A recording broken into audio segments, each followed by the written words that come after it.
Hola, mi nombre es Denise Arjona y estamos hoy aquí en un video más para hablar sobre metafísica, meditación, magia y un poquito más. Y el día de hoy quisiera hablar con ustedes acerca de las 12 leyes del karma.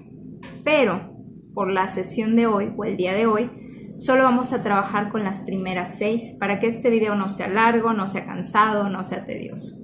Y bueno, les comento que este tema lo estamos trabajando los días martes, jueves y sábados en nuestras meditaciones en Casa Nómada. Si por alguna razón no puedes venir, ya sea que no seas de Mérida o tu trabajo o tus tiempos no logran acoplarse, no te preocupes, estas meditaciones se están grabando y se están subiendo a nuestro canal en YouTube. Y bueno, comencemos hablando de qué es el karma, pero también de qué es el dharma. He escuchado a veces comentar que karma es cuando haces algo malo, se te regresa eso mismo malo.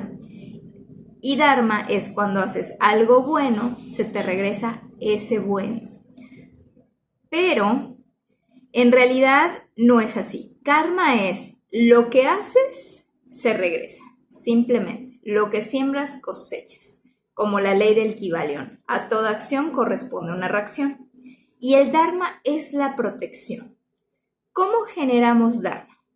Bueno, primeramente, tenemos que siempre ser responsables de nuestras actitudes y generar el autoconocimiento, estar constantemente alertas, trabajándonos a nosotros mismos.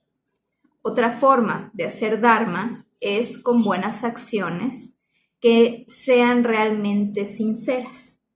Y también combatiendo los efectos de la ignorancia mediante nuestra educación, leyendo, yendo con grupos de estudio, yendo con gente más sabia que nosotros, o inclusive leyendo la Biblia, leyendo libros de metafísica o más. Esta es la forma de generar dharma y esto genera protección. Y bueno, vamos a comenzar con la primera ley del karma. La primera ley del karma nos dice que lo que se siembra se cosecha. Esa es la gran ley. Lo que tú mandes al universo, eso mismo verás como resultado en tu vida. Y es un poco difícil, porque a veces nos pasan cosas que creemos o decimos, pero ¿cómo es posible que algo así me ocurriera si yo no he hecho algo para merecerlo? Esto puede ser un poco más complejo. Podríamos recordar que cuando nosotros encarnamos en este plano, encarnamos por 3 cosas, y esto es desde las perspectivas espíritas. Ahora, si tú resuenas con alguna otra filosofía, platícanos aquí abajo, en los comentarios. Pero desde estas perspectivas, nosotros encarnamos por misión, por aprendizaje o por expiación. Dentro de la expiación entra el karma. Pero en este video al menos no voy a hablar de vidas pasadas ni tocar temas que son tan profundos. En este video en especial voy a hablar del momento presente. En este momento presente, en esta vida que estamos transitando, ¿cómo nos generamos karma? Lo primero que es importante es entender que el universo no escucha nuestras palabras como tal, sino más bien recibe o percibe nuestra vibración, la vibración con la que hacemos las cosas.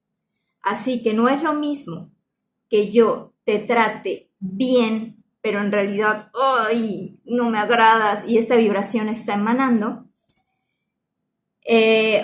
a que yo te trate bien con total sinceridad. Aunque yo te trate bien de ambas formas, el universo lo que entiende es la vibración de lo que estás haciendo. Y esta vibración es la que se regresa. Algunas filosofías dicen que se regresa por 7, otras dicen que se regresa por 10. ¿Con qué vibración haces tú cada cosa del día? Para no irnos muy lejos, podemos recordar este documental que realiza Masaru Emoto, en el cual a muchas botellitas de agua le ponen palabras y las congelan para después observar las moléculas bajo el microscopio.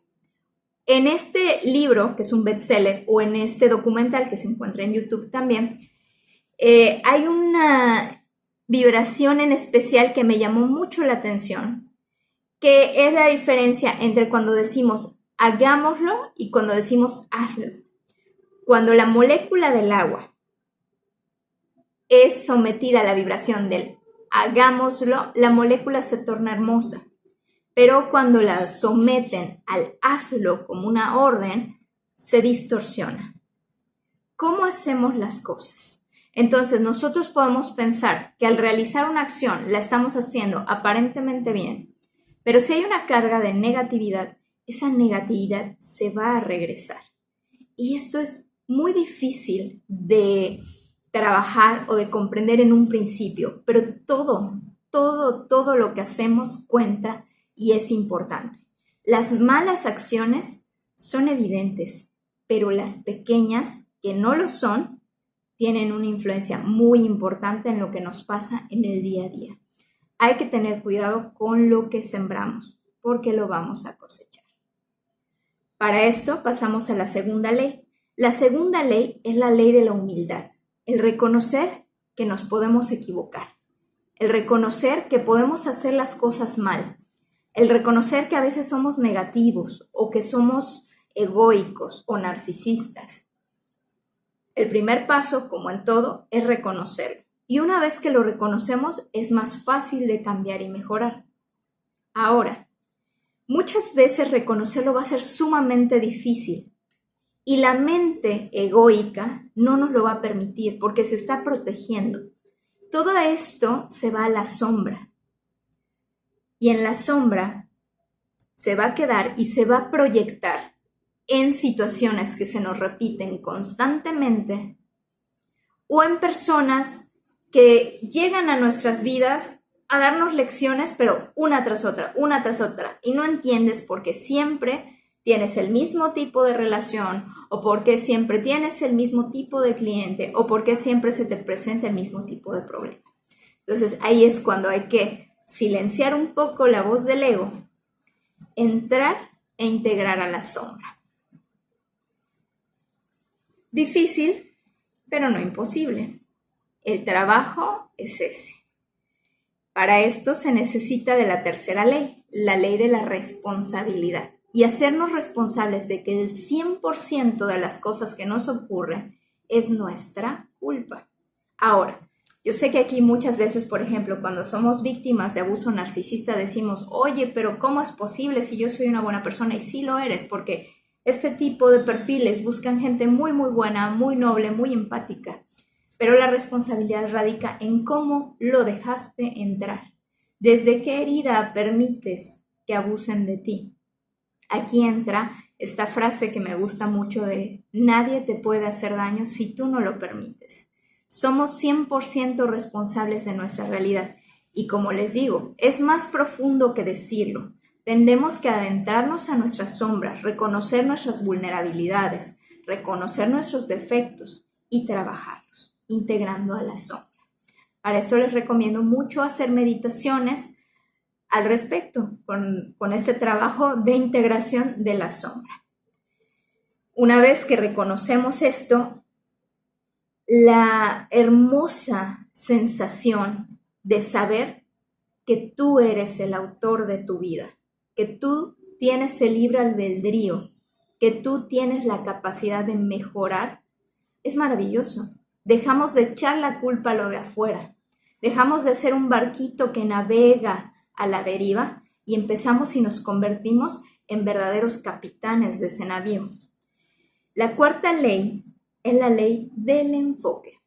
Este también es algo difícil, al menos aquí en Occidente, porque tendemos a hacer como multitask, hacer muchas cosas al mismo tiempo, pensar muchas cosas al mismo tiempo, y no debería ser así. Los que trabajan en sí mismos, en meditar, en estar en el aquí y ahora lo saben. El trabajo es vivir el momento presente, enfocarte en el momento presente. Cuando comes, comes. Cuando haces ejercicio, haces ejercicio. Cuando trabajas, trabajas. ¿Qué ocurre cuando haces varias cosas a la vez? Nada se hace por completo. Y la causa y el efecto serán negativos. Es cuando viene la ansiedad, la ira, el cansancio, el estrés. Enfócate en lo que estás haciendo. Cada momento vivido paso a paso, momento a momento, segundo a segundo. Estar presentes aquí y ahora. Lo que nos lleva a la quinta ley, el aquí y el ahora. Dejar de vivir en el pasado, dejar de pensar en el futuro. El pasado, el exceso de pasado, genera depresión.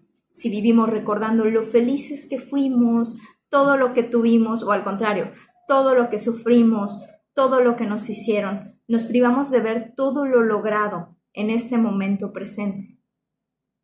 Y si vivimos pensando en lo que sucederá, pues realmente ni siquiera sabemos si el mañana va a llegar. Solo nos toca vivir el aquí y el ahora, el momento presente. Y si te das cuenta, en este momento presente, no te falta nada, lo tienes todo. No te falta dinero para comer, no te falta descanso, estás bien, no te falta nada, aquí y ahora. Y finalmente, por hoy, la sexta ley, la ley de paciencia y recompensa. También, a veces como humanos vivimos observando los logros de los demás, porque ellos tienen esto, porque ellos tienen el otro. Esto genera envidia, esto genera celos. Y esa vibración nos trae su equivalente y nos trae manifestaciones de lo mismo en nuestra realidad.